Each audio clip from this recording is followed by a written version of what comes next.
ठाकरे यांनी या संदर्भातली एक महत्त्वाची बैठक बोलवलेली आहे आणि ती बैठक उद्या दुपारी 2 वाजता होणार आहे। मुंबईच्या मंत्रालयामध्ये ही बैठक होईल। ही बैठक अर्थातच शिर्डी बंद संदर्भातली आहे। शिर्डीमध्ये जो बंद पाळला गेलाय तो एका दिवसासाठीचा नाहीये, तर बेमुदत बंद, बेमुदत संप शिर्डीमध्ये पुकारला गेलेला आहे।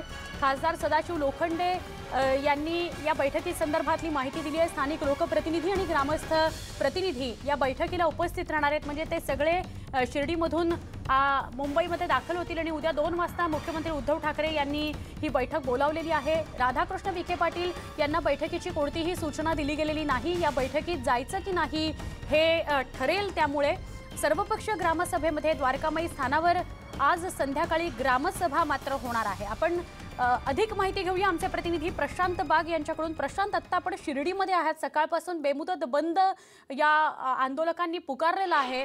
सगळं आपण बघता आहात, नेमकं घडतंय काय आणि काय नेमकं म्हणणं आहे आंदोलकांचं।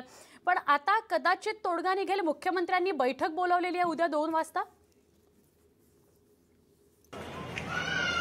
निश्चित सगळ्यांनाच प्रतीक्षा आहे होणाऱ्या बैठकीची, कारण ज्या प्रकारे सगळे आंदोलक आपल्या मागणीवर ठाम आहेत की खात्रीचा विकास करावा, सरकारने पैसे द्यावे याबद्दल कोणालाही आक्षेप नाहीये। मात्र हा विकास करताना साईबाबांची जन्मभूमी म्हणून पाथरीचा उल्लेख जो मुख्यमंत्री यांनी केलाय, जे वक्तव्य केलंय ते त्यांनी मागे घ्यावं ही त्यांची प्रमुख मागणी आहे। आणि याचमुळे सगळे ग्रामस्थ संतप्त आहे, बेमुदत बंदावर ठाम आहे। तरीही खासदार सदाशिव लोखंडे यांनी आता गावकऱ्यांबरोबर घेतलेली बैठक जी आहे त्यामध्ये असं ठरलंय की मुख्यमंत्र्यांचा निरोप आला, उद्या दुपारी 2 वाजता मंत्रालयात बैठक आहे।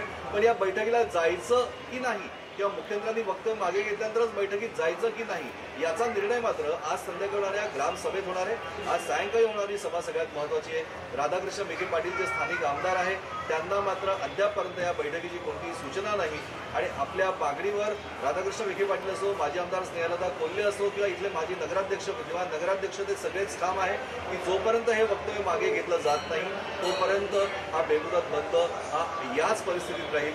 देवस्थानाच्या माध्यमातून सगळ्या भाविकांना त्रास होणे याकरता अनेक मोठ्या प्रकारे वेगवेगळ्या ठिकाणी व्यवस्था जरी करण्यात आली असली तरी बाजारपेठ सगळीच बंद आहे। ती बंद असल्याचा मोठा फटका सुद्धा भाविकांना बसतोय, अडचणीचा सामनाही करावा लागतोय। तर गावकऱ्यांनी ठरवलंय की त्यांना मदत कशी करता येईल। पण उद्याची बैठक ही सगळ्यात महत्त्वाची की हा जो तिढा तयार झाला